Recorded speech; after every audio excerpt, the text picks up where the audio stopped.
pessoal, estamos aqui hoje para mais um Na Prática, sem lero-lero. Hoje tem um amigo meu especial aqui, meu amigo Cleilton, advogado, o cara mais mutante que você possa imaginar na face da terra. O cara é voo de parapente, bicicleta, meia maratona, tive o prazer de fazer com ele aí umas 2 meia maratona. O cara é um advogado esportista e além disso é um amigo meu de longa data, vários bairros do Cafona, né, Cleilton? Verdade, falar com você. Foi lá, muita fazia faculdade de Direito em Colatina. É isso, Cleilton? Verdade, Jefinho. Verdade, a gente tem uma história junto mesmo. Uma amizade bacana e eu acho que tenho certeza, é um excelente profissional. Então hoje aqui a gente vai iniciar esse bate-papo, direito, empresário, economia. Então esse que é a ideia. E como sempre, né, a gente se baseia na prática. Nada de lero-lero, vamos para a objetividade e mostrar o que dá certo, o que dá errado para essa galera que nos segue. Não esquecer de deixar seu comentário no nosso canal, curte lá.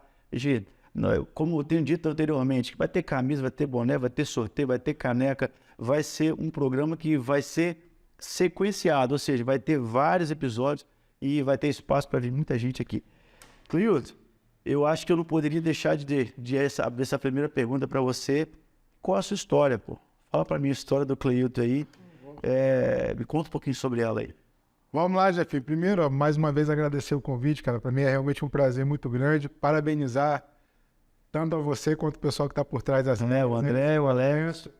Porque eu acho que a cidade precisa disso, a região precisa disso. A ideia é fenomenal e estou impressionado com o crescimento orgânico de vocês já. Em tão pouco tempo, está tudo sendo muito bem feito realmente. Vamos lá para a minha história, Jefinho. Eu acho que a minha história é muito parecida com a grande maioria das pessoas, dos empresários. A gente costuma dizer, ouvir muito de que as pessoas não nasci no berço de ouro. A verdade é que 90% das pessoas não nasceram nesse berço de ouro. Comigo não foi diferente. Na advocacia em si, como é que eu entrei, Jefferson? Eu vou chamar de Jefinho, não tem problema. Fechou. Amor e carinho, chama de Jefinho. Como é que eu entrei, Jefinho? Eu tava...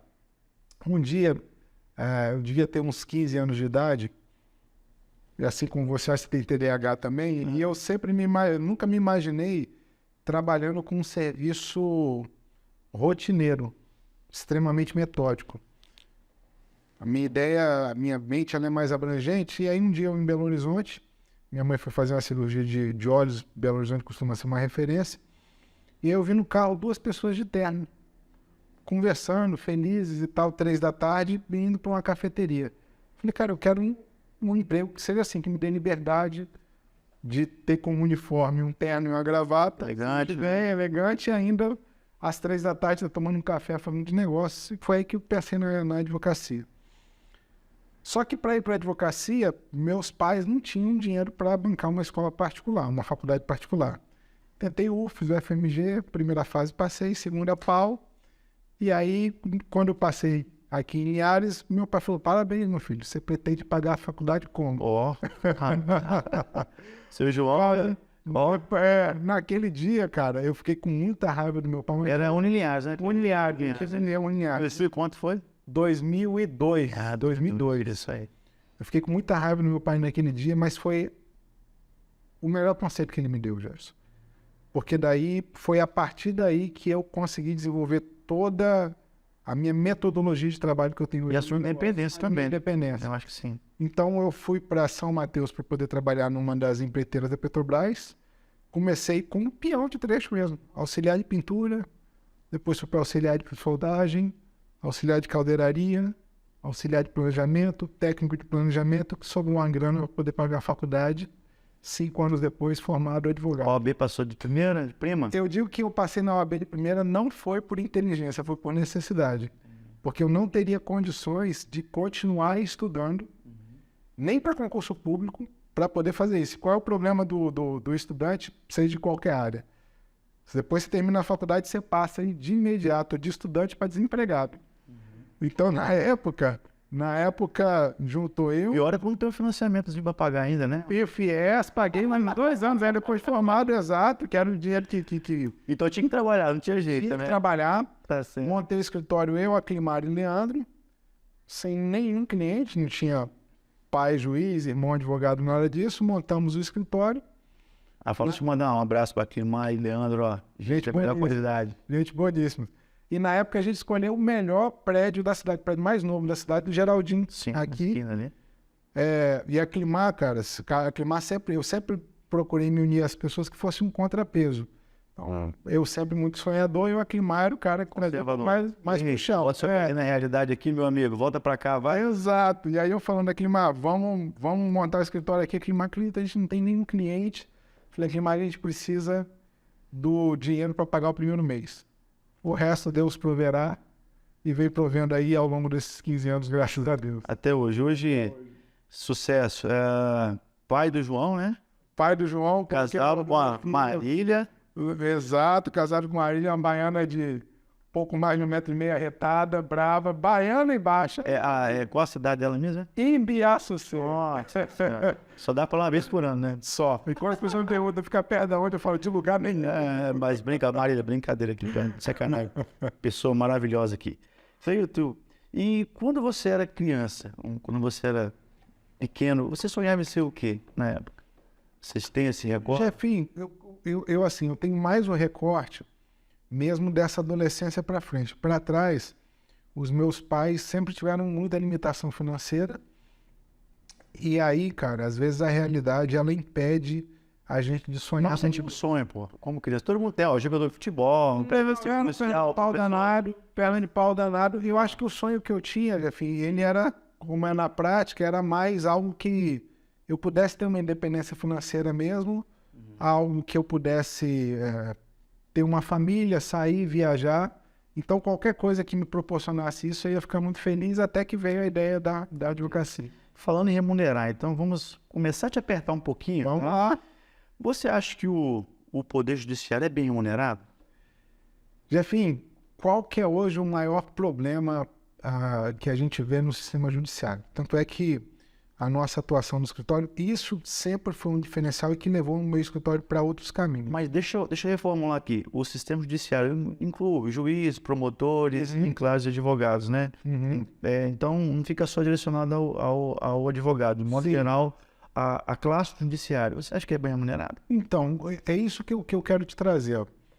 Hoje, qual é uma das coisas que mais emperram o judiciário e tem muito a ver com essa pergunta que você está me falando? O Brasil litiga muito, então a gente tem aí mais de 200 milhões de processos, é como se fosse um processo para cada cidadão. E aí qual é o maior problema disso? A máquina ela é inchada. E boa parte da máquina ela é para pagamento de salários. Geralmente sobra muito pouco para investimento em tecnologia, processos e estrutura. Então o que acontece? Se a remuneração dos juízes e dos servidores aumenta ainda mais, o corte para investimentos ele fica ainda menor.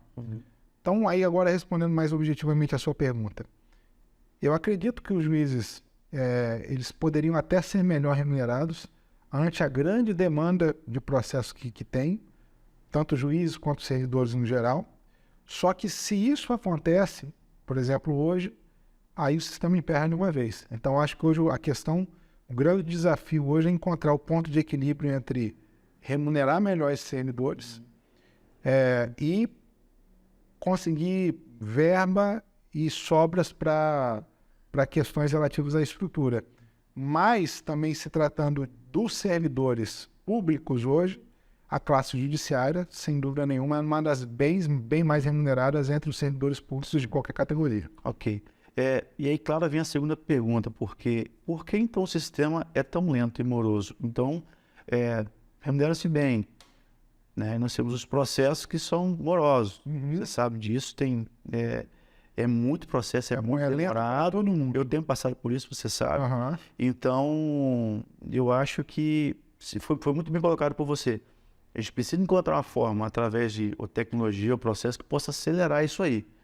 Eu acho que é uma soma de várias coisas, Jefferson. Então tem esse ponto que eu te falei. Eu acho que um outro ponto é culpa do próprio advogado. Por que é culpa do próprio advogado?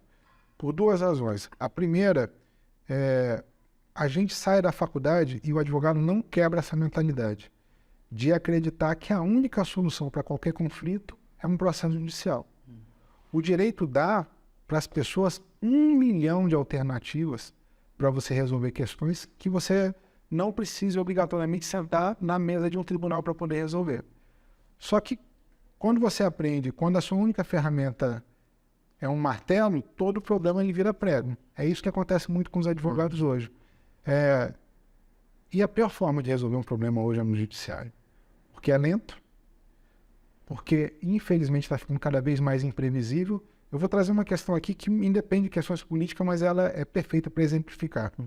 Muitas vezes a decisão ela fica mais a cargo da interpretação da cabeça do juiz do que da própria lei. Quer ver um caso? 2019. Prende-se em segunda instância. A Constituição diz: ninguém é considerado inculpado, ninguém é considerado culpado, senão após o trânsito julgado. O STF passa a mudar o entendimento. A partir de segunda instância, por culpa nossa mesmo do processo ser lento, não dá para esperar o processo acabar. Prende segunda instância. Luiz Inácio Lula da Silva preso. 2020, o que mudou na Constituição? Nada. O que mudou na verdade? A cabeça dos juízes em relação a isso. 2020 solta. Lula hoje é seu presidente, independente de questões políticas. O que eu estou querendo te dizer com isso?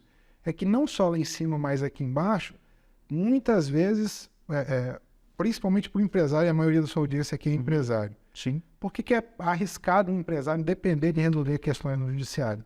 Porque você vai lento, tempo tem custo, principalmente para o empresário, né? Custo para o advogado, e aí você ainda fica sob o risco de não ter uma segurança jurídica de qual vai ser o resultado do processo. Então, o que a gente, como advogado, precisa aprender a fazer, e que a gente aprendeu há muito tempo, o que a maioria dos colegas precisam aprender a fazer? Trabalhar com situações preventivas. E situações preventivas também, claro, além de bons documentos e contratos, mas os advogados, às vezes, precisam também entender quais são os gatilhos de ações indiciantes, que muitas vezes não é jurídico, ele é emocional. Vou te trazer outro exemplo. Sou funcionário de uma empresa. Você é meu patrão. Sempre me relacionei muito bem com você, me dediquei ao trabalho e por alguma razão você precisou me demitir. O negócio não está indo muito bem. Se a demissão aconteceu de forma razoável, Jefferson, eu posso ter 1000 horas extras na casa. Pode vir quantos advogados trabalhistas me assediar? O que eu vou falar? Não, cara, quanto já firme, não vou fazer isso não. Eu sei que eu tenho dinheiro lá, mas eu vou deixar. Situação número 2. Nossa relação é truncada, você me demite de qualquer forma, sem até nenhuma orientação jurídica. Se eu tiver 500 conto para receber seu, você vai entrar com ação, nem que seja para te perturbar. E aí independe da quantidade de documentos que você tiver, o cara vai entrar com ação. E ação judicial para o empresário, mesmo quando ele ganha, ele perde. Por quê? O cara entrou com ação trabalhista contra você, você vai me procurar. Não tem ação trabalhista de R$1.000. Sempre são ações altas. Advogado geralmente estabelece os honorários com base no valor da causa, em um percentual. Você vai me pagar aí 2, 5, 10 mil reais para te defender. Ganhamos a ação. Ganhamos o quê? Não vai receber. Você não perdeu 10 mil contos. E eu acho que é o mais caro o tempo que você tem, o emocional. Tempo, reunião emocional de uma ação perturbando, processo público, etc. Entende? Então, assim, o que é preciso o empresário entender, e o advogado também, é encontrar essas soluções que estão dentro do direito e fora dele, para evitar demandar judicialmente. Você comentou, já que você puxou assunto de política, e eu gosto pra caramba, me fala o que você acha do Alexandre de Moraes. Me fala um pouco dele, a sua opinião como jurista, como ministro. Me fala um pouquinho. Você sabe que você me vai anotar com essa pergunta? Porque hoje, Jefferson, qualquer opinião que a gente emite, mesmo que ela seja técnica, as pessoas elas acabam tendo uma interpretação com viés político em relação a elas. Mas falando para você de forma técnica, tem um primeiro ponto. As decisões de Alexandre de Moraes, muitas delas, do ponto de vista legal e constitucional, elas foram arbitrárias, foram abusivas. Muitas questões excederam o próprio poder do STF. Porque para que serve uma Constituição? A Constituição, não querendo ser muito técnico, mas ela é um sistema que a gente chama de freios e contrapesos, para que nenhum poder seja um ultra ou um superpoder, que é o que acabou virando o STF, e isso se materializou ainda mais na figura dele. Só que, para a direita, ele foi um péssimo ministro porque ele teve esses abusos. Em contrapartida, se a gente voltar 2 anos atrás, teve um juiz que tomou muitas decisões extremamente arbitrárias, ao arrepio da lei, e que, inclusive, elas acabaram sendo anuladas, chamado Sérgio Moro, que hoje é senador da República. Sim. Na época, a esquerda odiava ele e ficava batendo, olha, ele está fazendo isso. Então, o que eu costumo dizer? A gente precisa ter um olhar um pouco mais afastado das paixões, porque eu digo que quando a lei para de funcionar para o meu inimigo, ela virtualmente uma hora vai parar de funcionar para mim. Foi exatamente o que aconteceu. Então, se uma hora ela parou, e aí já que a gente está misturando política e direito, se teve um momento em que ela parou de funcionar para a esquerda e funcionou muito bem para a direita, ela agora com Alexandre de Moraes funcionou muito bem para a esquerda e parou de funcionar para a direita. Então, são essas paixões que as pessoas precisam começar a tirar para que a gente não fique vivendo períodos tão extremos. Ora para um lado, extremos para um lado, ora para o outro, entendeu? Eu acredito que, claro, né, são duas balanças, né? Agora, eu acho que isso tudo que prejudica a população, principalmente economicamente, gera essa instabilidade no mundo dos negócios. Então, Clênio, a gente que acompanha todos os dias, é muito volátil, gera uma volatilidade muito grande dentro do mercado. Então, Alexandre de Moraes, como você disse aí, decisões arbitrárias, é normal, puxando um pouquinho mais para a esquerda, não direita, mas enfim, está lá e tem a caneta na mão e tem conduzido da forma que ele acha que é o STF, né? Não tem jeito, né? Depois do STF, só consegue fazer recurso para JC, né? Só Jesus Cristo. Cleilton, vamos pular para outra aqui, polêmica, mas vamos lá. Qual é a sua maior inspiração dentro do meio jurídico? É uma pessoa que você fala assim, cara, esse cara para mim é uma referência, eu me espelho, ou que já se foi, ou que em vida ainda, quem é essa Tem pessoa? algumas, Jefferson, para mim tem o Nelson Williams, que é alguém que Você conhece? conheço, que eu tenho prazer Eu sigo no Instagram, o cara muito bom, né? É hoje o maior advogado do país, tem mais de 2.000 advogados trabalhando para ele, tem um escritório em cada capital do país, tá na lista da Forbes, e é um cara extremamente simples, assim, toda vez que eu vou a São Paulo, ele faz questão de mandar motorista me buscar para me receber e me recebe muito bem. Então, é um cara que ele tem uma visão, você vê que todos os advogados de sucesso são os advogados que eles não pensam só no direito, que eles conseguem enxergar para muito além do direito. E eu acho que todo advogado também precisa entender isso. Tão bem quanto entender de direito, eu preciso entender quais são os negócios que o meu cliente pratica para poder entregar boas soluções. É isso que faz um advogado ter algum sucesso, é ele. Tem o Renato Opsilum, que está na área do direito digital, o cara mega antenado com todas as questões, então tudo que surge de novo no mercado, inteligência artificial e etc., é um cara que está na vanguarda. Então são essas pessoas que me inspiram dentro do mundo jurídico. Boa. Eu sigo o Nelson lá, realmente o cara é diferente. Diferente. Ele leva uma vida diferente.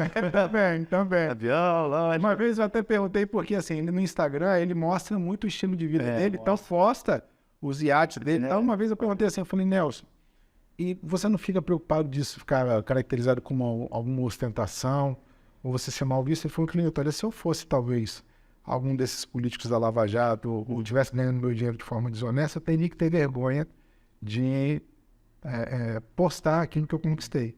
Mas como assim como você, eu vim do zero, e realmente ele veio do zero absoluto, o pai dele ser analfabeto, a mãe dele doméstica, e tô onde estou hoje, eu não preciso ter vergonha de mostrar aquilo que eu consegui conquistar, e com isso eu acabo inspirando muitas pessoas também. Então, eu concordo plenamente, essa questão da inspiração, né?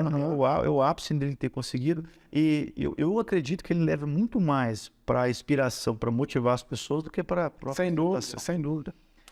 Qual foi, então, aqui mais uma perguntinha bacana, eu adoro essas perguntinhas assim, qual foi a sua maior decepção jurídica de você como profissional, uma ação que você conduzia, assim, foi, essa ação, eu tenho certeza que eu vou ganhar, e eu falo assim, rapaz, aí a cabecinha do juiz lá, rapaz, não deu bingo não.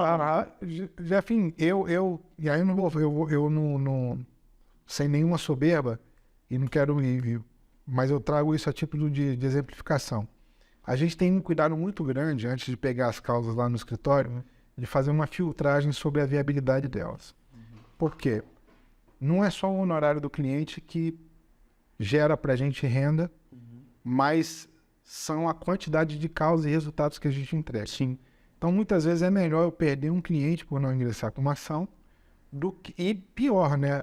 Hoje, quem perde uma causa, ele corre alguns riscos. Um deles é a sucumbência. Então, por exemplo, se você pega e fala assim, Cleuton, eu quero entrar aqui com uma indenização contra o André, porque ele me ofendeu, tá aqui, eu quero pedir 100 mil. O que alguns advogados fazem? Eu digo que a gente não tem que entregar para o cliente o que ele quer, a gente tem que entregar para o cliente o que ele precisa. Então, o que às vezes muitos advogados fazem? Você vem com o cara faz uma fotografia e espelho do que você está falando, sem fazer filtragem nenhuma. Sim. E protocolar a ação do jeito que você falou. Se você perde a ação, você tem que pagar 20 conto pro advogado do André. Mais custas processuais, atualização, etc. Então a gente faz a filtragem muito grande. Então isso faz com que a gente não tenha questões relativas à perda de processo. Mas qual é a minha maior decepção com o judiciário? São essas que a gente começou o bate-papo. É a demora que o judiciário tem para poder entregar resultado. Então, às vezes, igual o pessoal fala, a justiça tarda, mas não falha. Eu acho que o fato da justiça tardar já é uma falha muito grande. Mas você teve um casinho que você... Pô, essa aqui eu perdi, pô. Cara, não, sinceramente, não. E eu não tô fazendo marketing, não. Muitos meus clientes vão assistir isso daqui. Pode até aparecer, alguém aparecer aí, pode... Se alguém perder uma causa com ele, pode botar nos comentários. Eu perdi, você perdeu minha causa, você não quis falar. Coloca lá, pessoal, coloca lá. E ó, vai ter corte, não vai ter corte não, tá, pessoal? Mas tá bom, Cleiton, a gente acredita, né? Eu tava falando que tá bom. Agora, você... Não, a gente já teve caso assim, de perder em primeira instância e no recurso reverter a decisão. Sim. Entendeu? No recurso mas tá certo. Perguntinha pra desconsiderar o Chat GPT no direito, sua opinião, fala pra mim. O que vai vir pra facilitar pra você? Extraordinário. Jefferson, vamos lá. Ó. Uma das coisas que a gente utiliza muito bem no escritório, eu também aprendi isso desde cedo, foi utilizar o poder das mídias digitais, né? A OAB tem uma série de limitações para que a gente possa divulgar o nosso trabalho, mas não há uma limitação de eu informar o meu cliente sobre os direitos que eles possuem. Então a gente começou a produzir muito conteúdo em relação a isso há muito tempo e conseguiu, dentro de Linhares, quer dizer, Espírito Santo é um estado pequeno, e dentro de Linhares, que é uma cidade ainda de interior, ter alguma projeção até mesmo a nível nacional. Então, por exemplo, te falando de trás para frente agora, o último que a gente teve investindo bastante em questões digitais foi fazer a implementação de LGPD para mais de 300 cartórios no Brasil inteiro. Os maiores cartórios do Brasil passaram pelo meu escritório em Linhares. Só consegui isso graças à mídia digital. Em junho vai ter o maior evento de proteção de dados do Brasil em São Paulo. Eu sou o único advogado do Espírito Santo que vai ser um dos palestrantes. E você é o único advogado do interior do país a também dar uma palestra, mídia digital, trazendo para o chat GPT. Isso acelera muitas coisas para a gente. Por quê? O advogado hoje que não está no digital, eu não sei como o cara sobrevive. Não sei. E para o digital a gente precisa produzir conteúdo. Cara, eu descobri na ferramenta uma maneira extraordinária que aquilo que antes eu levava talvez uma semana para produzir, 5 dias, eu produzo, sem exagero, em 5 minutos. Porque se você colocar no chat GPT, utilizando o que a gente chama de prompts corretos, ou seja, fazendo as perguntas corretas, ele te dá o post pronto. Então eu posso, por exemplo, perguntar para o chat GPT, me ajude a criar uma postagem falando para os empresários do segmento do ramo imobiliário os 5 principais riscos jurídicos que eles possuem e quais são as formas de ele evitar. Eu quero isso no formato de post carrossel. Cara, em 40 segundos vai sair uma resposta que, a depender do caso, não preciso nem editar. O próximo passo que eu preciso fazer vai ser ilustrar isso. Aí eu tenho 2 caminhos. Contrato uma agência, ou pior, não estou querendo tirar o emprego do pessoal aqui não, ou pior, a gente utiliza uma outra ferramenta de inteligência artificial chamada Midjourney, em que você consegue criar as imagens do jeito que você quiser. Cria para mim uma imagem de um engenheiro ao fundo de alguma coisa, blá, blá, blá, blá. Ele vai criar a imagem do jeito que está na minha cabeça, é impressionante. Então, assim, antes aquilo que eu levava uma semana, então eu tirava cerca de 1 hora por dia para produzir conteúdo, eu tiro 1 hora por semana para produzir o conteúdo da semana toda. Agora, Clay, eu até fiz uma perguntinha, né? Pergunta rápida para o chat GPT lá. Qual é a população de Linhares? Ele me deu 140 mil habitantes. Ou seja, não está atualizada. Né? Então, assim, eu tenho visto alguns questionamentos de algumas informações, de perguntas que ainda não estão bem, até porque foi lançado em outubro, né? Foi lançado e o banco de dados dele está até 2021. Então, Até o final de 2021. Então, foi um caso que eu fiz pessoalmente um teste que eu percebi que tem algumas adaptações que precisam ser feitas. Mas eu vou aprofundar um pouco mais a pergunta e imaginar, ver se isso faz sentido.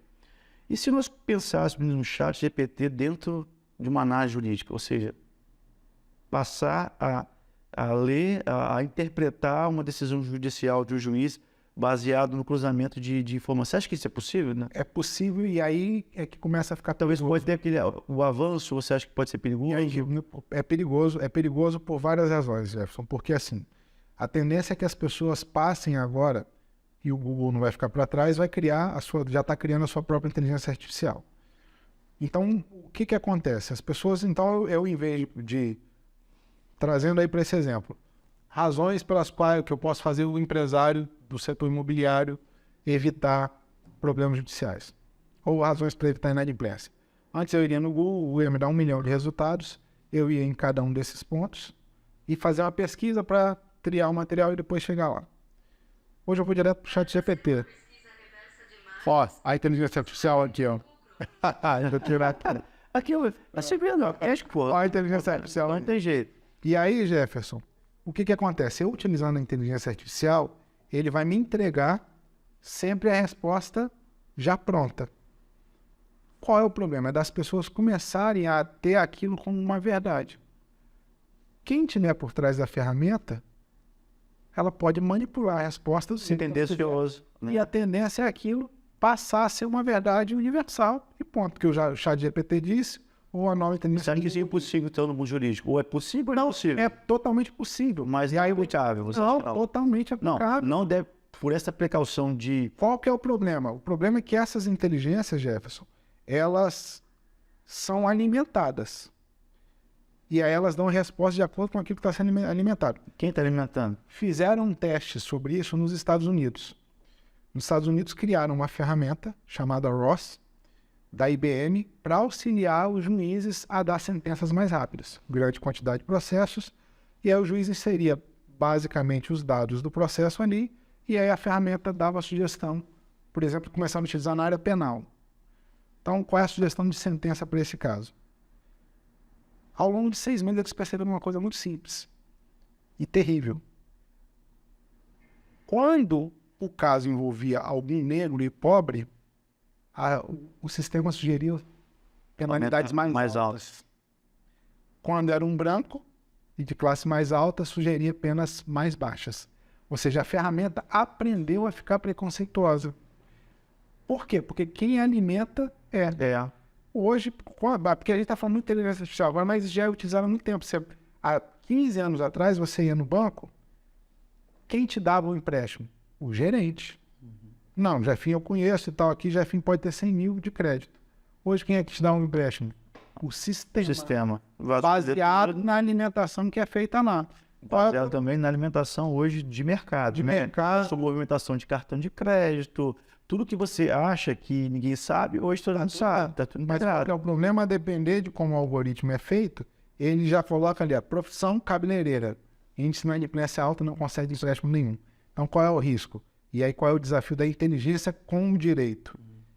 É fazer com que os empresários possam utilizar dessas ferramentas que têm que ser utilizadas para reduzir os seus riscos, mas evitar as implicações jurídicas como, por exemplo, segregação, discriminação e etc. Entendeu? Então esse é o grande desafio que a gente tem para enfrentar pela frente. Cara, a ferramenta não é tão completa que é possível que o advogado coloque assim, me ajude a fazer uma petição e coloque os parâmetros da petição de ação de indenização por dano moral entre Jefferson e Cleilton, onde Jefferson ofendeu Cleilton com os seguintes termos e tal, e eu posso colocar mais. E essa petição vai ser distribuída no primeiro juizado especial da comarca de Linhares.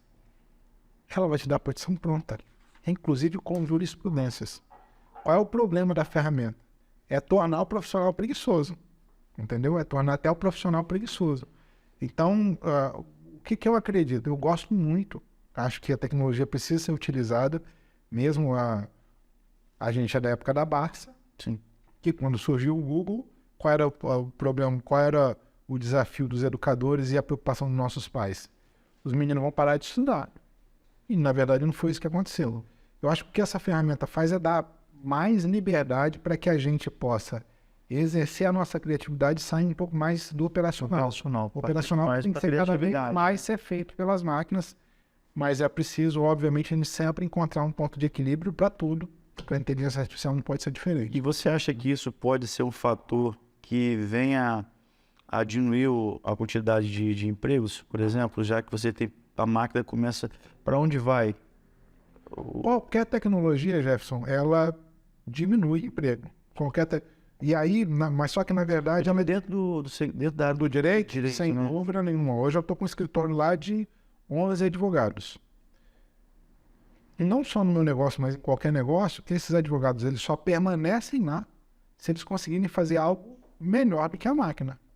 Porque se eles não fizerem algo melhor do que a máquina, não justifica. Ou a tua área de ampliação, né? Ou você aumenta sua pizza. Exatamente. Ou você... Entendeu? Então, para qualquer profissional, o que o profissional precisa sempre fazer? Ele entender quais são os diferenciais humanos dele que agregam, e aí a gente está falando de negócio, que agregam valor para o negócio, porque senão ele realmente é engolido por ferramentas como essa, por exemplo. Então, se eu tenho um advogado lá, que a única coisa que ele faz é petição, tchau. Estou com um chat GPT aqui que não me custa nada. A gente vai Precisa ter qualidades melhores do que essa. Acho que realmente fazendo uma ligação, vou mudar para o agro, por exemplo. Você imagina a nossa região que tem essa quantidade de café, se nós já não estivéssemos né, as máquinas que estão coletando. Perfeito. Então, talvez não teria ganhado essa velocidade de produção que a gente tem hoje. Quem se deu bem?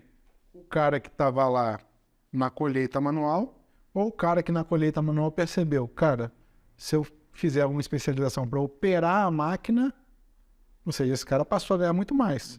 Quem perdeu o emprego foi aquela pessoa que só fazia aquilo e não quis. Mas aí acho que o ponto que é interessante é porque o cara também passou a produzir mais. No entanto, a gente é o maior produtor de café, do Brasil, gente, com União. Enfim, boa, Cleilton. O chat GPT, então, falando aí, é uma super tendência, inteligência artificial. Irreversível. Esse músico aí não é fácil, não. O Não, cara é diferente, né? Não. O cara é diferente. Mas falando bastante, eu queria pegar agora, tomar uma cervejinha. Hoje, ó. Aí, agora, eu acho que é depois da cerveja. Não, depois começa mais difícil. Ó, hoje, cervejinha da LBS, meu amigo Robson Ramiro, cara, essa cerveja é fantástica. Pegar aqui. Rapaz, esse podcast aqui é top, hein? Ó, show de bola, cara. Vamos começar por uma Pilsen mesmo. Vamos lá. Pilsen tem uma APA. Porque, cara, tem que olhar a palavra, né? Que tá, sujar mesmo, não tem problema, não. Você gosta, deixa eu bater. O Wilton, na passada, não pôde tomar, não. Mas, olha, recomendo aos meninos lá, o Ramiro e o Robson, cara, que cerveja. Inclusive, os caras tiveram no Festival Brasileiro agora, esse chopp artesanal em Blumenau, cara, trazendo muita novidade. Muito bom. É muito bacana. Vamos dar uma brindada aqui. Brindar não é porque tem geladinho, molhar a palavra, faz bem, show de bola. Cleilton, eu sei que você também é especialista em LGPD. Em que momento que está isso, LGPD? Você acha que já atingimos economicamente nas empresas, falando em número, né? Metade das empresas, um terço. Como é que está essa preocupação no mercado? Como é que está aí? Já estão aderindo? Vou te trazer alguns dados e exemplos. O primeiro é em relação a gente percebe, e esse é um segmento muito forte no meu escritório, a gente percebe que só 15% das empresas se adequaram à LGPD. Temos 85% ainda em aberto. E por que só 15%? A maioria das empresas que se adequaram foram as empresas maiores e que a própria sociedade exige que elas estejam adequadas. Então, por exemplo... Médico, cartório... Não, médico não. Cartório só se adequou porque as corregedorias exigiram que elas se adequassem. Médicos, muito poucos.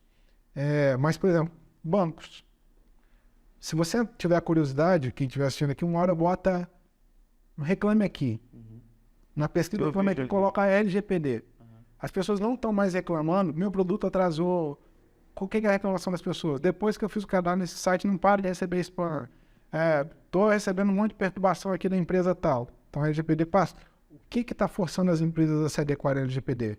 Não é multa, penalidade, nada disso não. Até porque Procon, nos últimos 3 anos, 4 bilhões em multas. A Anatel, 6 bilhões em multas. Que regulamenta as questões do sistema de saúde, que me fugiu agora. A Visa, A ANS, Agência Nacional de Saúde, sim. 3 bilhões de reais. A ANPD é o órgão que regulamenta a LGPD. Sabe quantos reais em multa até agora foram aplicadas? Zero. Então, por isso que ainda não gerou esse start. Só o que acontece? Março agora, a ANPD fez o que a gente chama de dosimetria da pena, dizendo, ó, a partir de agora nós vamos aplicar multa. E a gente está com um governo que quer arrecadar. Então, é muito provável que essas multas vão começar a aparecer. E aí, 2 questões aqui que eu vou te trazer. A primeira é que a LGPD é a lei que tem os valores de condenações mais altos do Brasil. Nenhuma lei no Brasil, nem as ambientais, falam que alguém pode sofrer até 50 milhões de reais por não estar adequado à LGPD. Então, ela diz lá, ó, a empresa que não está adequada à LGPD pode sofrer uma multa de 2% do faturamento anual da empresa até um limite de 50 milhões de reais por infração. Estou dizendo que está mais barato queimar o Pantanal do que não estar adequado à LGPD. O segundo ponto, Jeff, qual é a importância disso? Se eu chego para você e falo assim, Jeffinho, você me deixa ver todas as fotos e vídeos que você tem no seu celular, sem nenhuma exceção? Posso? Honestamente. Você me diz o quê? Posso ou não posso? Rapaz, depende. André, eu posso ver todos os lugares que você teve nos últimos 5 anos, sem exceção? Posso saber todas as pesquisas que você fez na internet? Não. Posso ouvir todas as conversas que tem ao longo do dia? Não. Por mais que todos vocês me digam não, a gente tem 2 questões aqui. A primeira, por que vocês vão me dizer não? Porque isso viola demais um direito chamado privacidade. É isso que a lei quer proteger. O segundo é, por mais que vocês me digam não, eu tenho certeza que você tem uns 40 aplicativos no seu celular falando assim, Jefferson, me dá acesso à sua galeria de fotos? Toma. Me dá acesso à sua geolocalização? Toma. Posso ter acesso ao seu microfone? Toma. Toma minha alma, mas deixa eu ter meu like aqui no Instagram. Sacou? Então, qual era o problema disso? O problema é que essas empresas estavam coletando uma grande quantidade de dados sem regulamentação nenhuma. A gente entregava só com base na confiança. O que a lei veio fazer? Olha, agora além da confiança, eu preciso dizer o que faz com essa informação. E eu preciso colocar uns limites para a coleta dela também, porque senão deu uma loucura. E os cookies, Cleiton? Que fica toda hora aparecendo na pipoca. Cara, você sabe que esse é um grande erro da advocacia? A LGPD não exige que você coloque política de cookies, sabe por quê? Porque o que a lei quer proteger? Ela quer proteger dado pessoal. Mas é chato, né? Chato pra cacete, não precisa colocar. É um erro até de grandes escritórios. Cookie, ele não coleta dado pessoal. Isso fica te perturbando, cara. Cookie, ele só coleta o seu perfil de navegação, que significa dizer que ele sabe quem é o IP, mas ele não sabe que por trás do IP tem o Jefferson, o André ou o Cleilton. Então não precisa ir para os cookies. Isso é chato. Falha técnica. Eu acho chato. Se o pessoal quiser fazer curso... Cleilton, você falou em condenações de 50 milhões, né? Então, qual foi a maior condenação em valores que você participou e ganhou? Fala pra mim aí.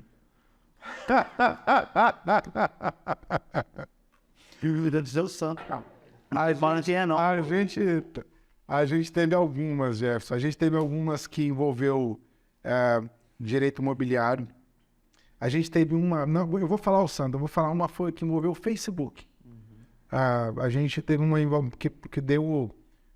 uma ação de juizado especial, não foi a maior, mas você vai entender o caso. Ela, num juizado especial, gerou quase R$500 mil em condenações. O que aconteceu?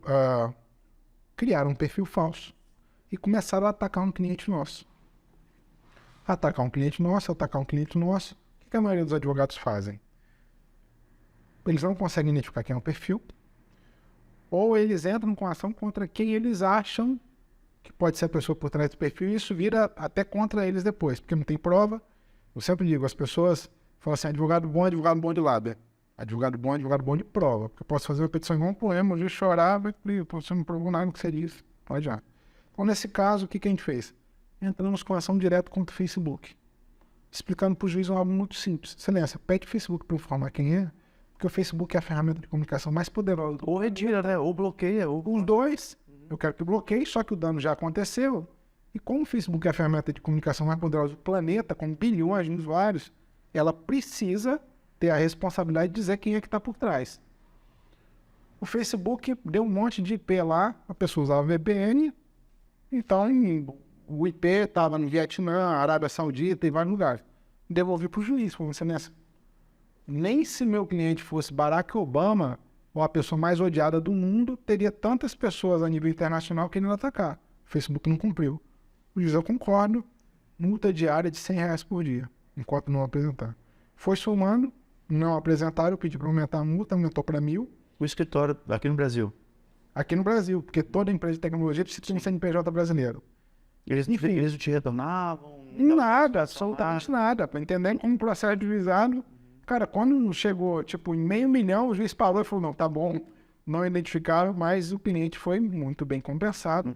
E em juizado, talvez algum advogado esteja assistindo, possa falar, juizado, o limite da causa é 40 mil, certo, mas para multa não há limite, porque é descumprimento de ordem judicial. Então chegou aí, o cliente ficou muito satisfeito. Pagou? De tanto, claro, o Facebook pagou, tinha Deu até para tomar uma cervejinha. Deu para tomar uma cervejinha. Pô, legal. Nos casos que tais aí. Ah, um outro que é interessante, também deu. Mas isso aí foi, mas teve mais alto um pouquinho. Tiveram alguns mais altos, tiveram milhões. Mas aqui, como a cidade é pequena, se eu contar o contexto, as pessoas vão chegar. Aí eu preciso proteger o dado pessoal. Eu só quero saber o valor, pô. A gente teve alguns milhões lá. Tá bom, que bom. Né? Não, você ia falar a segunda agora, outra que você falou. Teve uma que foi interessante, que envolve também muito digital, Jefferson. Olha como é que essas questões de LGPD estão no cotidiano das pessoas. Isso foi uma imobiliária em Vitória. Resumindo o caso, o que aconteceu? A imobiliária, ela tinha um cliente muito importante que fazia muitas transações de compra e venda nessa imobiliária. Compra e venda de imóveis, locações, um cara com muitos imóveis na cidade. E aí a imobiliária fazia esse papel de relacionamento muito bom com ele. Então tinha evento na imobiliária, ele chamava, e aí ele e a esposa sempre lá e tal. Deu no começo do ano, retrasado, a esposa dele liga para a imobiliária e fala, olha, eu preciso do relatório de todas as transações imobiliárias que o meu marido fez aqui para a gente declarar imposto de renda. A imobiliária, tranquilo, manda um relatório completo. Aí a esposa descobriu duas coisas que às vezes alguns homens fazem. Primeiro, ela viu que os imóveis eram de valores diferentes que ele dizia para ela. Então ele comprava o imóvel por 1 milhão e falava que tinha comprado o imóvel por 600 mil, porque no caso de divórcio, em vez de dividir 1 milhão, dividia 500 mil. O cara tem mais patrimônio do que eu imaginava, desgramado. Segundo ponto, ela viu lá 2 kitnets que ela nunca tinha visto na vida. Falou, não sabia dessas kitnets. Deixa eu lá ver o que é. O que mulher faz? Nenhuma tinha placa de aluga-se. Na outra, ela tocou um interfone. Desceu uma novinha. Resumindo, era amante do cara. Divórcio. O cara dividiu um patrimônio milionário. O que ele fez? Entrou com ação contra a imobiliária com base na LGPD, dizendo, o titular do dado era eu. O que você entregou meus dados pessoais para minha esposa que não tinha nenhuma relação aqui? Ação altíssima. Entende? Então, assim, além do valor, envolvia essas questões digitais que o pessoal fica antenado. Parece que é sacanagem, mas a próxima pergunta que eu ia fazer para você é a seguinte: traição é crime? Eu vou te contar agora sobre traição, principalmente envolvendo direito. Olha, várias coisas. Pô, parece que é armação. Traição é crime, pô. Não, mas olha que coisas interessantes assim. Essas são dúvidas muito comuns, Jefferson. Então, às vezes, uma das coisas que acontece muito. Lá no escritório tem a doutora Tayane, que lida muito com o processo de divórcio. Ela é muito boa nisso. Uma das coisas que chega muito é a pessoa falar assim, o homem às vezes fala assim, eu não quero pagar pensão, ou eu quero fazer com que minha mulher perca tudo, ou a mulher, ou o inverso, a mulher, eu quero que ele perca tudo, porque eu tenho a prova de que ele me traiu. Que diferença isso faz para o processo? Nenhuma. Nenhuma. Isso não influencia na visitação do filho, na guarda, na divisão de bens, absolutamente nada. Na verdade, ele pode nem trazer essa prova para o processo. Sim. Então, é simplesmente, não importa quais foram as razões, o casamento acabou, você vai comer um parcial, metade daquilo que vocês constituíram ao longo do casamento. Ponto 1. Ponto 2. Quando a gente vai pegar os dados, eu gosto muito de dados para poder até crescer, né? Você não consegue crescer sem medir questões. A gente vê lá no escritório que a gente deve fazer cerca de um divórcio por semana, 50 semanas, uns 400 divórcios a gente já fez lá. Quantos deles você acha que foram feitos por traição? Chuta um número, quanto percentual? Quantos por cento? Eu acho que os 10%. Dos nossos dados, 0. Sabe o que isso significa dizer? Que as pessoas não se divorciam por infidelidade. As pessoas se divorciam por uma série de outras razões. Eu até comentei no Wilton da vez passada que o fator financeiro é um dos que... Financeiro, que a gente tem percebido aí também sem qualquer julgamento moral. Muitas vezes tem acontecido muita inversão de papéis. A mulher vira um homem da casa. E aí, o que a gente percebe? Se a mulher ela tem um perfil comportamental, e eu estou falando de dados sem qualquer julgamento, a gente percebe que quando a mulher tem um perfil comportamental muito masculino e assume todas as questões, o homem é acomodado. Quer pagar as contas? Quer trabalhar? Quer deixar de ser a mulher da casa? O cara deixa. E aí, meu amigo, obviamente que uma hora essa situação cansa e fica terrível para os dois, porque o homem não consegue assumir o papel dele, a mulher está num papel que é extremamente cansativo porque a mulher tem que fazer muitas outras coisas, e aí, cara, gera o divórcio. Outra coisa que a gente percebe muito que gera divórcio é comparação, rede social. Impressionante como as pessoas estão divorciando por rede social, sabe por quê? O que está acontecendo, Gerson? Você trabalha o dia inteiro, sua mulher trabalha o dia inteiro, você chega em casa, as pessoas estão perdendo o básico. Diálogo, conversar. Aí fica lá, os dois, vou sentar do lado do outro aqui, ó. Aí, rede social, o que a gente posta? Só um recorte positivo da vida. Aí você começa assim, rapaz, fulano ganha menos que eu, mas tá vendo melhor que eu. Rapaz, olha a mulher de fulano. Rapaz, tá todo mundo viajando, cara. Tá todo mundo comendo bem. Tá todo mundo... Você quer ver? Aí o cara fala, era essa vida aqui, minha vida tá uma merda. Você quer ver engraçado? Quando você fica no carnaval em casa... Aí, cara, o pessoal fala assim, eu quero viver essa vida aqui, cara, tá todo mundo vivendo a mesma vida. Todo mundo na praia, eu na praia, fim de semana, show do Coldplay em São Paulo. Caraca, eu tinha que estar lá, cara. É isso. Então, e aí também trazendo para questões de rede social, esse também para mim, Jefferson, como a gente está envolvendo essas questões de tecnologia, essa é uma das grandes questões que a gente precisa também se preocupar muito, que as pessoas não se atentam. É como o algoritmo forma a nossa personalidade. A sua preferência política hoje, ela é mais formada pelo algoritmo do que por suas convicções pessoais, seja ela de esquerda ou de direita. Vou te fazer uma pergunta simples. No Instagram, o conteúdo que você viu hoje, foram pessoas que você quis pesquisar ou foram aquelas que o Instagram... Que está mais próximo daquilo que eu penso. Ela vai... YouTube. YouTube, os últimos 10 vídeos que você viu, foram os vídeos que você voluntariamente pesquisou, os que foram entregues para você. Ele vai te forçando a você a continuar vendo aquilo, porque é aquilo que você gosta. Perfeito, mas qual é o problema disso? É que isso vai colocando você dentro de uma bolha cada vez maior. Eu costumo falar que é coleira eletrônica. Coleira eletrônica bota uma bolha cada vez maior e aí o seu discurso tende a ficar extremamente agressivo. Por quê? Eu já tenho um pensamento X. Começa a ver o conteúdo, o algoritmo é treinado para ir te jogando mais naquilo. Sim. Aí te coloca dentro de uma bolha e você fala, cara... Isso é certo. Isso é o certo e não é possível que alguém pense diferente disso. Se alguém pensa diferente disso, ou é um jumento, ou é um jegue, ou é um fascista, ou é um comunista.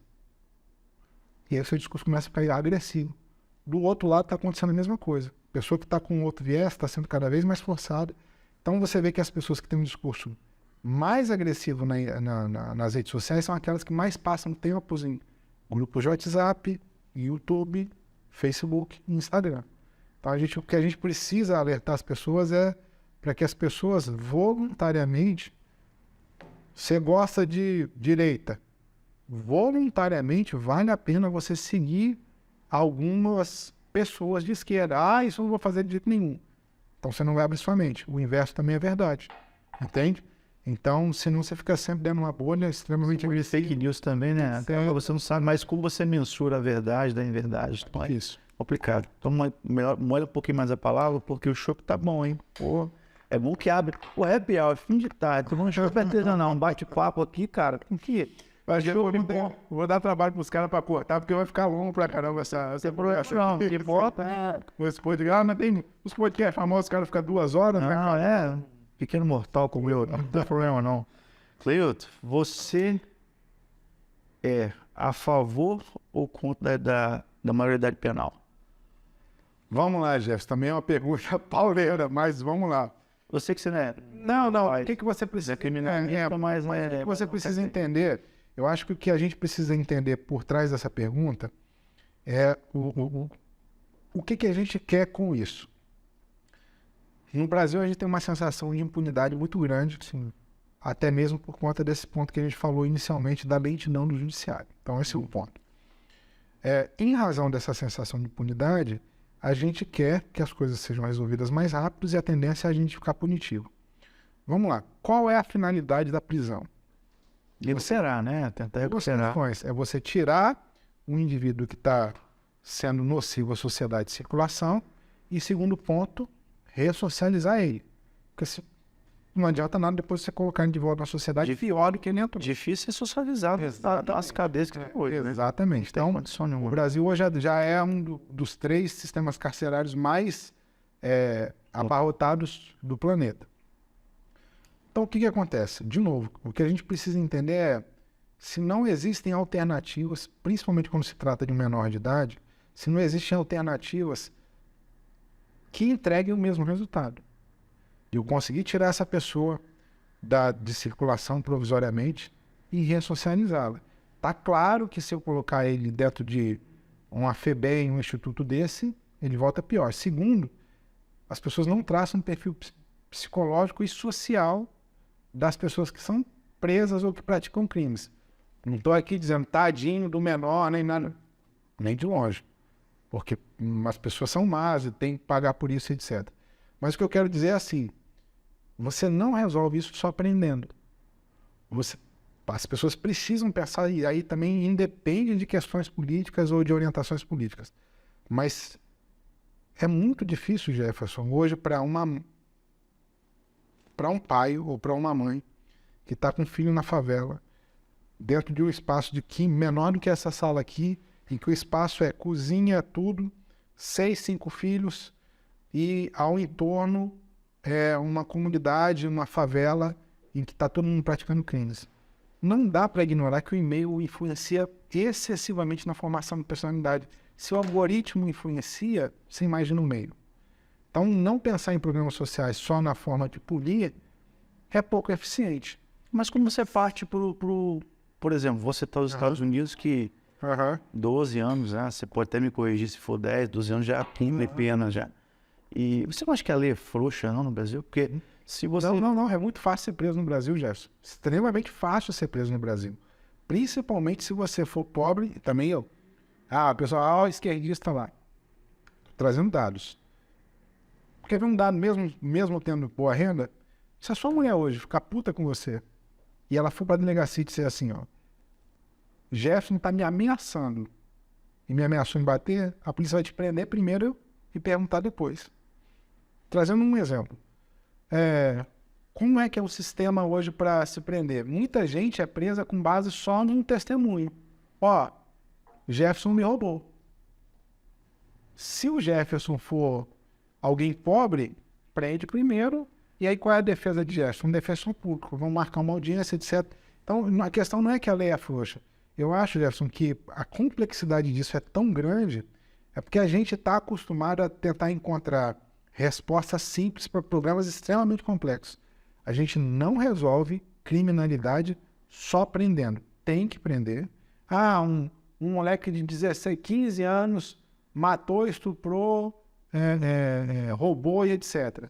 Esse cara tem que pagar não posso dizer, é uma vítima da sociedade. De jeito nenhum.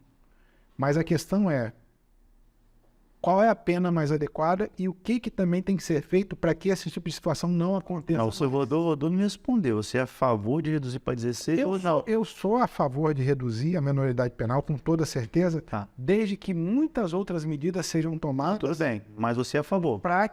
Sou a favor se outras medidas forem tomadas. Se hoje a questão for, vamos reduzir hoje de 18 para 16, a primeira coisa que eu vou te dizer, não tem como. Não cabe. Não cabe. Vai botar onde? Não tem lugar para colocar. Para começar é isso, entendeu? Então a gente precisa pensar numa coletânea de medidas. É a mesma coisa que da noite. Você chega aqui e fala, o que eu faço para reduzir na inadimplência? Toma aqui no contrato. Ajuda, mas eu preciso treinar a sua equipe aqui sobre traçar perfil de cliente, qual é a melhor forma de cobrança, etc. Preciso pensar em uma série de coisas. O contrato vai resolver o quê? Zero. Nada. Resolve nada. Entendeu?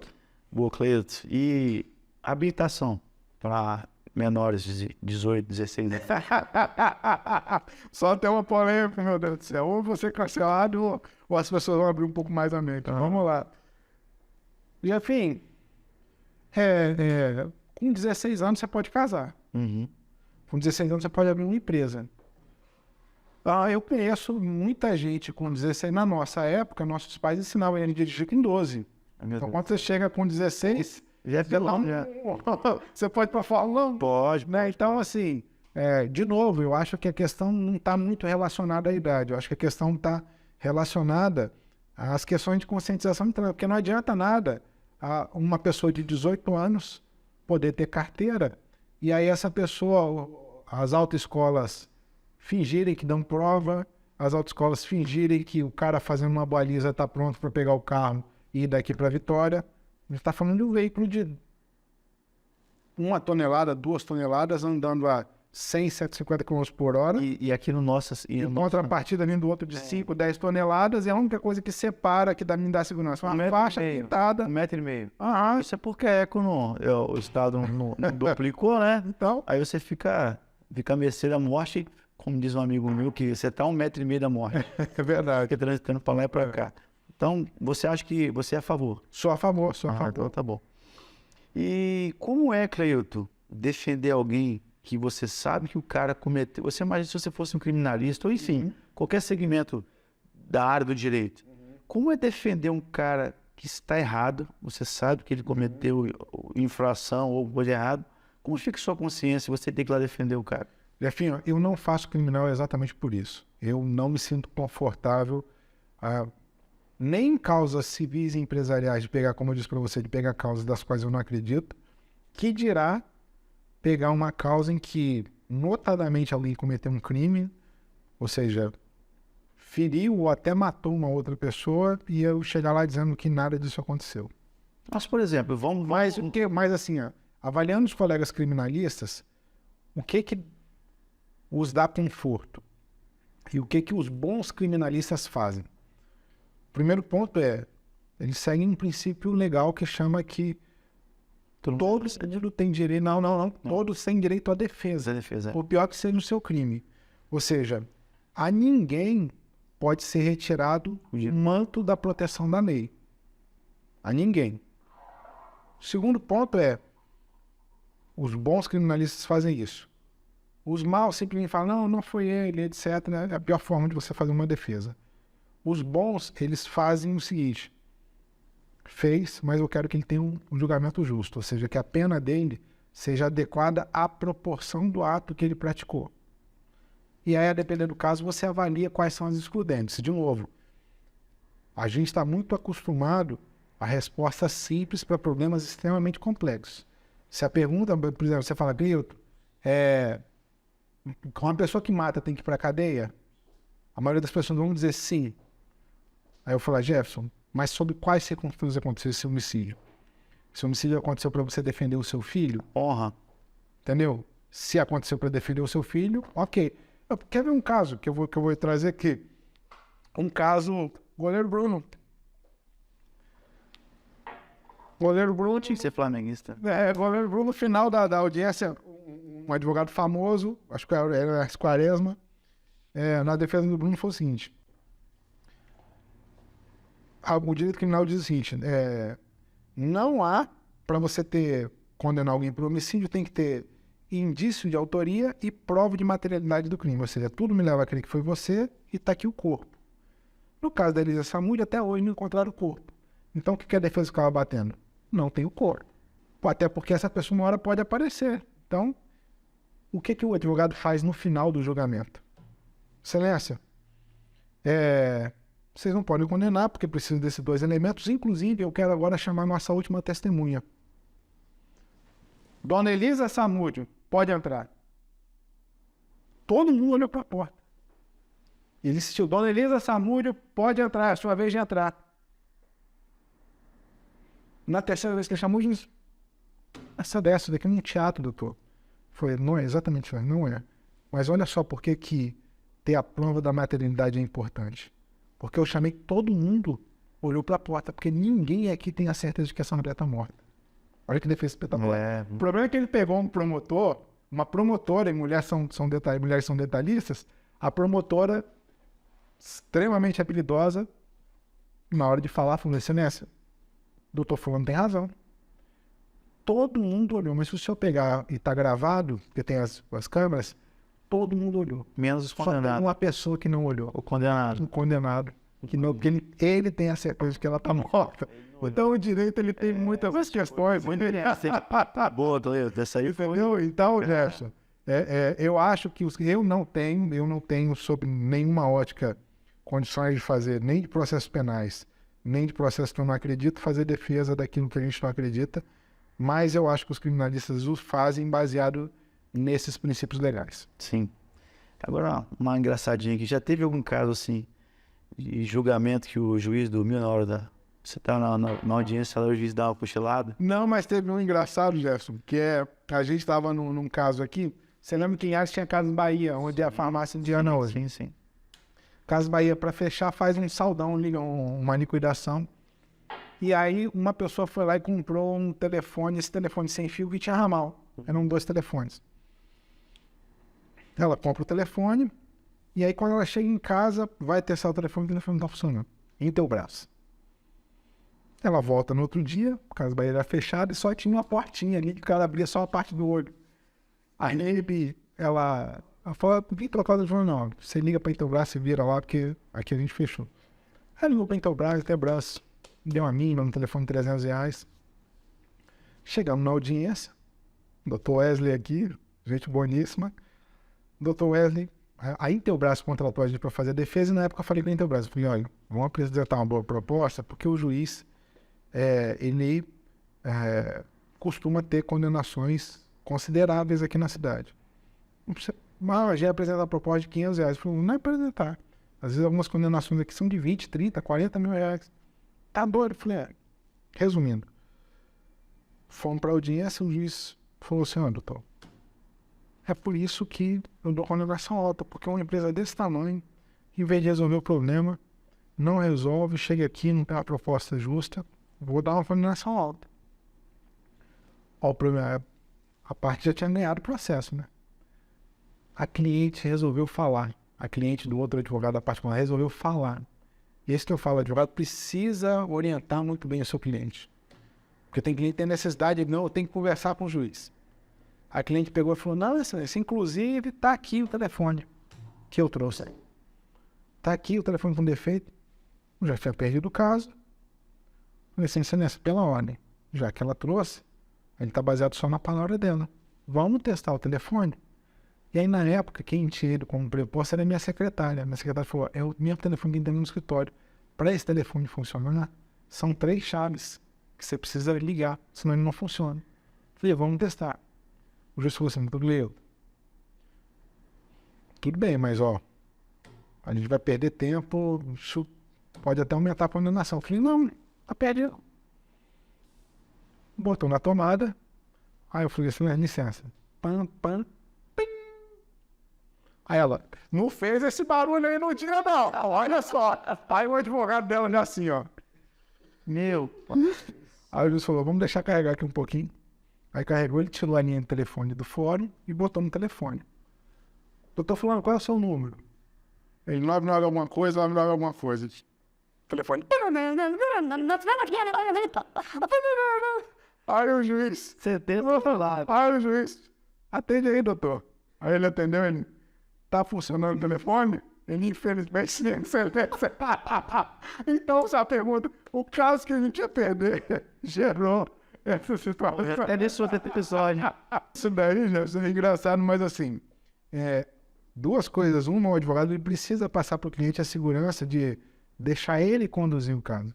Né? A segunda é essa orientação antes, porque o cliente, ela não estava errada, ela estava ali participando de uma audiência que pela primeira vez na vida ela estava indo, então ela não sabia como lidar com a circunstância. Não foi bem Então, orientado. o colega, né, orientar ela adequadamente. Estamos chegando aqui quase no finalzinho, mas... Não sei o quê, mas Não, uma horinha e pouquinho. Tá bom. Ó, se você tivesse que mudar uma lei no Brasil, qual que você mudaria e por quê? Ah, rapaz, que pergunta boa, hein, Jefferson? Ó, foi meu amigo aqui, ó. O sócio aqui que fez, ó, essa daqui eu vou mandar pro Cleito. E realmente ela é... Ô, Jefferson, eu acho... Vamos lá, então vou trazer um tema muito atual, que as pessoas estão falando muito sobre regulamentação das redes sociais, das mídias digitais. Eu discutiria isso, talvez, para crianças e adolescentes. A regulação das mídias, pelo menos para crianças e adolescentes. Por quê? Primeiro ponto, a sexualização das crianças e adolescentes está ficando cada vez mais precoce. Se você abrir hoje o TikTok, você vai ver crianças de 10, 11, 12 anos fazendo postagens que você não acredita. Dancinhas. E hipersexualizados. Segundo, você entra no próprio TikTok, na pesquisa, você vai pesquisar um conteúdo, quem estiver assistindo a gente aí, bota só de curiosidade. 13 aninhos, só coloca isso. E vê o que a plataforma sugere de conteúdo. Talvez você coloque até um pique, mas o que a plataforma sugere? 13 anos rachadinha, 13 anos de capô, 13 anos dançando funk, é isso que a plataforma sugere de conteúdo. Se você clicar, vai aparecer um conteúdo desse, de uma menina de 13 anos fazendo isso. Então, e aí, qual é o outro problema? O outro problema é que as próprias plataformas dizem que para qualquer rede social, Instagram, Kawaii, Facebook, etc., não se pode entrar nessas redes com menos de 13 anos. Tenho certeza que você deve conhecer várias crianças com 11, 12, 10, 9, ou os próprios pais fazendo a rede social para elas. Colocando elas nesse fosso que é a internet, nesse fosso que é a rede social, já deixando elas totalmente manipuladas e vulneráveis por algoritmo. Então eu criaria talvez uma regulamentação específica para o uso de rede social para crianças e adolescentes, porque a nossa próxima geração, Jefferson, aí só para poder encerrar, mas esse tema é muito importante e ele me toca muito, porque a geração dos nossos pais, elas eram capazes, na média, de se concentrar numa tarefa por até 1 hora, para depois se entediar. A nossa geração, a média, consegue se concentrar numa tarefa por 25 minutos. Não à toa existe o método Pomodoro. A geração atual, a dos nossos filhos, não consegue se concentrar numa tarefa por mais de 30 segundos. Em razão do alto estímulo que é gerado pela rede, principalmente para plataformas como TikTok. Conteúdo extremamente rápido, com estímulo extremamente constante. Extremamente constante. Me causa pavor saber que o nome daquilo se chama feed, que em inglês significa alimento. Toma aqui o seu alimento digital diário. Entende? Então, isso, para adulto, eu já não me preocupo mais, porque cada um cuida disso, mas para criança e adolescente, isso precisa ser regulamentado. Alex, quer perguntar uma coisa, André? Eu achei engraçado que o Facebook, as redes sociais limitam a partir de 13 anos. Aham. Mas você pode colocar qualquer data e entra. Só que ele tem tecnologia de reconhecimento facial que ele sabe que não tem 13 anos. Cara, perfeito, André, perfeito. Olha só, hoje, principalmente o Facebook, o Meta, né, que é o dono do Facebook, Instagram, WhatsApp, essas grandes ferramentas. Existem estudos da Universidade de Yale que comprovam que o Facebook, a partir de, acho que são 10 curtidas, ele consegue conhecer você tão bem quanto um colega de trabalho seu que vive cotidianamente com você. A partir de 20 curtidas, ele consegue conhecer você tão bem quanto sua esposa. A partir de 50 curtidas, ele é capaz de prever o seu comportamento. Ou seja, ele inclusive consegue te manipular. Ele sabe, inclusive se seu casamento pode dar certo ou não nos próximos 6 meses. Se você tem tendência a entrar em depressão nos próximos 2. Então, se ele tem toda essa tecnologia, como é que ele não é capaz de filtrar quem entra na rede e de cara proibir? Tem uma preocupação muito grande com jogos online. 90% das crianças hoje fazem interação com pessoas que elas não conhecem, nunca viram na vida. E os melhores jogos, Roblox, Super SUS, são todos jogos que as crianças conversam por áudio ali. Então eu posso muito bem entrar como se eu tivesse 13 anos de idade e ser um pedófilo de 40. E aí sabe como é que esses caras agem, Jefferson? Começam a jogar, ei, faz ali, pega fulano, tal. Ah, eu gostei muito de olhar porque você. Trocam mensagens. Aí começa, como é que você tá hoje? Eu tô aqui no meu quarto. Aí bota uma foto de eu, pedófilo, coloca uma foto como se fosse uma criança no quarto. Aí a pessoa manda uma foto no quarto. Ah, me manda como é que você tá hoje. Olha aqui como é que é o pijama. Mostra. Até eu conseguir um nude dessa criança. E fazer uma exploração sexual com venda de packs de documentos, packs de fotos e vídeos de menores de 13 anos. É um absurdo. Se Telegram hoje é um perigo para a comercialização desse tipo de conteúdo relativo à pedofilia. E como ele não cumpre muitas determinações judiciais, utiliza a criptografia ponta a ponta pesada, você não consegue chegar nos caras. Sacou? Então é preciso ter regulamentação para que essas plataformas criem. Cara, para eu desbloquear meu celular hoje aqui, eu boto a cara, ele reconhece. Acho que uma pessoa para entrar numa plataforma dessa, ela precisa fazer reconhecimento facial. Num jogo desse em que envolve crianças. Entendeu? Porque aí a plataforma já não, esse cara não tem 13 anos nunca. Assim. Isso que você pensa, já tem um projeto já? Alguém? Zero.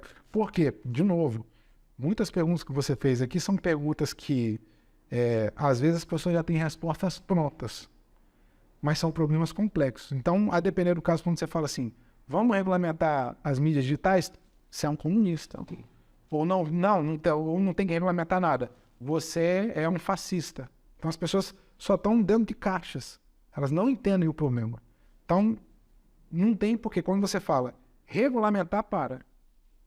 Mas você concorda comigo que, diante desse contexto, alguma regra precisa ser estabelecida? Concordo porque a gente tem filho, você vai entender. Eu tenho um filho de 5 anos, né? Alex também tem, o André tem aqui 5 meses. Você vai entender que a cada passo você precisa de ter esse freio desse momento, porque realmente está sendo bombardeado. As pessoas não estão se ligando nisso. Eu vejo muita gente falando assim, também trazendo questões práticas, independente de questões políticas. Ah, a Globo fica colocando essas bobagens aí, vai acabar com a família e tal. Cara, qual foi o último programa que seu filho assistiu na Globo? Não assiste mais. Seu filho tá aqui, nego. Aí no TikTok, ele tá fazendo essa postagem que você nem sabe, a sua filha tá fazendo essa postagem que você nem sabe, e você não tá preocupado com faixa etária de conteúdo para ele, aonde ele realmente está. Aonde ele realmente, qual é o tipo de conteúdo que chega para ele. Então ele tá lá com um monte de influenciador digital enchendo a cabeça dele, tirando inclusive sua autoridade como pai ou mãe.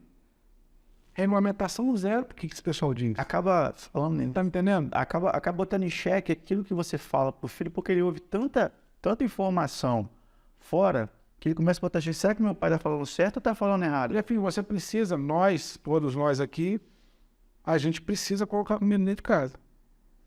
Não dá para estar o dia inteiro. Comida, né, bons recursos para o seu filho, boa educação, precisa estar trabalhando. Seu filho gasta em média de um pré-adolescente, adolescente fica de 4 a 5 horas por dia no celular, consumindo conteúdo e recebendo muito conteúdo, né? Que pai que consegue ficar com o filho 4 horas? Então você imagina 60 horas semanais de influência digital. Você acha que quem vai ter mais autoridade e mais influência sobre o seu filho? Você ou... Não, já é o mundo contra você, não tem jeito. Entendeu? Então, de novo, é a favor de regulamentação das mídias digitais? A gente precisa entender o problema para poder discutir isso. É muito bem colocado, Cleilton.